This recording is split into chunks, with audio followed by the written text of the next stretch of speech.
ఎవరైతే సూర్యభగవాను బాగా ఉపాసన చేస్తారో వాళ్ళని ఆయన ఉత్తరాయణ మార్గం ద్వారా ఇట్లా పైకి తీసుకెళ్ళి ఆదిత్య మండలంలో చేర్చుకుంటూ ఉంటాడు.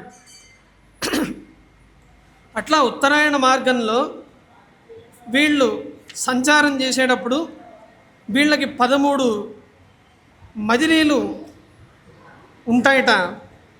ఆ 13 మజిలీలని వరుసగా చెప్తున్నారు. అర్చిస్సు అంటే తేజస్సు, అంటే ఉత్తరాయణ మార్గంలో వెళ్ళేవాడు తేజస్సును పొందుతాడు. ఆ తర్వాత అహోరూపాన్ని పొందుతాడు. ఆ తర్వాత శుద్ధపక్ష రూపాన్ని పొందుతాడు. ఆ తర్వాత ఉత్తరాయణ రూపాన్ని పొందుతాడు. ఆ తర్వాత వాయు రూపంగా అవుతాడు.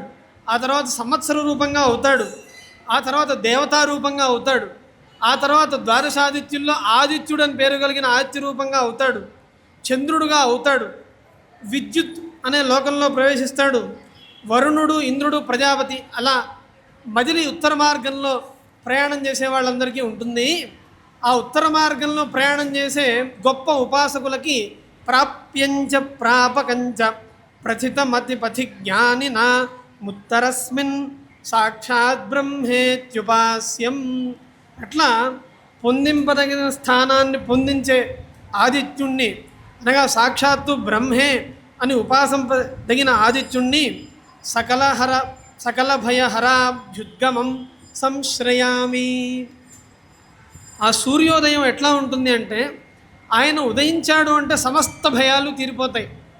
ఆయన ఉదయించాడు అంటే ఆ ఉదయం సమస్త భయాల్ని, అనగా సూర్యోపాసకుల యొక్క సమస్త భయాల్ని కూడా తీసివేసేదిగా ఉంటుంది.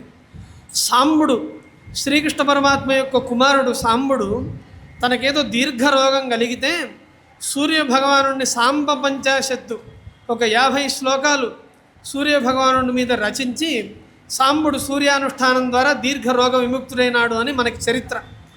అట్లానే మయూరుడు అని మహాకవి ఉన్నాడు.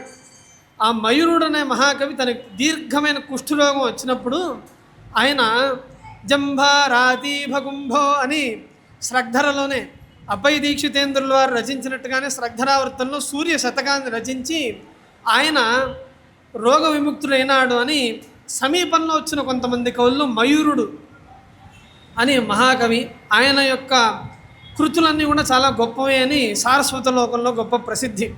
అట్లానే వాసిష్ఠ గణపతి ముని, ఆయన హర్షవల్లి అనగా అరసవల్లి సూర్యనారాయణ స్వామి ఉపాసన ఫలంగా ఆయన అవతరించాడు అని ఆయన చరిత్రలో ఉంది.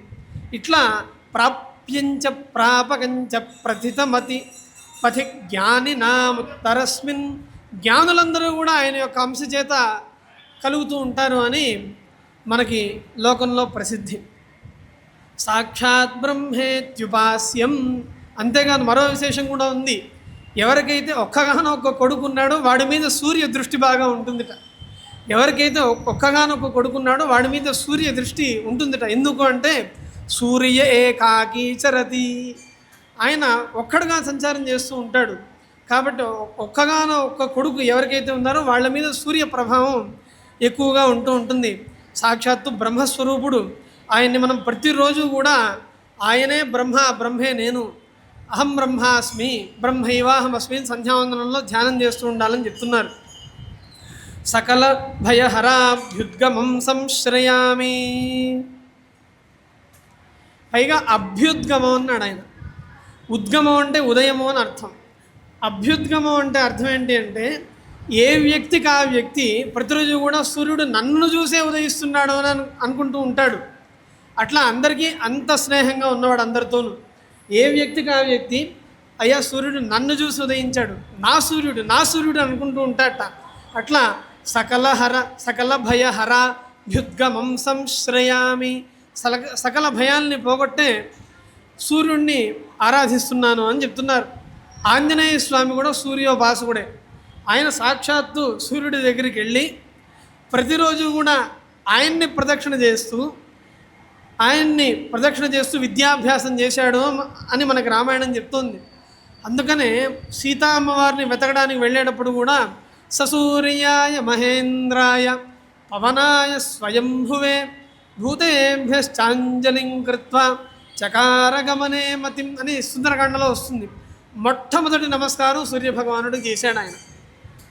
ఇట్లా యచ్చక్త్యాధిష్ఠితానాం తపన హిమ జలోత్సర్జనాదిర్జగత్యా ఆదిత్యానామశేష ప్రభవతి నియతః స్వస్వమాసాధికారః యత్ప్రాధాన్యం యనక్తి స్వయమపి భగవాన్ ద్వాదశస్తేషు భూత్వా తంత్రైలోక్యస్య మూలం ప్రణమత పరమం దైవతం సప్తసప్తిం. ఓ మనుష్యులారా, ఏ సూర్యుని యొక్క శక్తి చేత ద్వాదశాదిత్యులు అనగా సూర్యుని యొక్క శక్తి చేత సూర్యరథాన్ని అధిరోహించి ఉన్న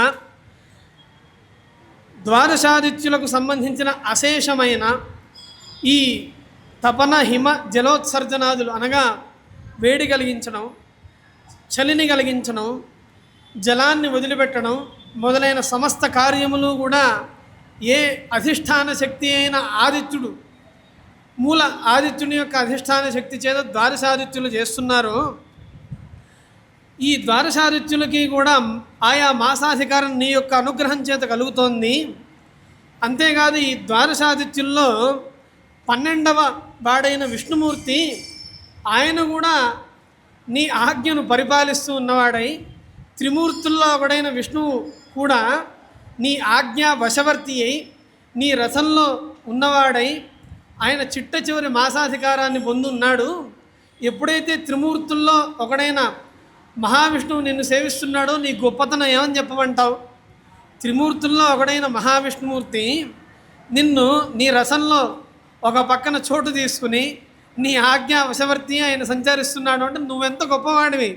యత్ప్రాధాన్యం యనక్తి స్వయమపి భగవాన్ ద్వాదశస్తేషు భూత్వా.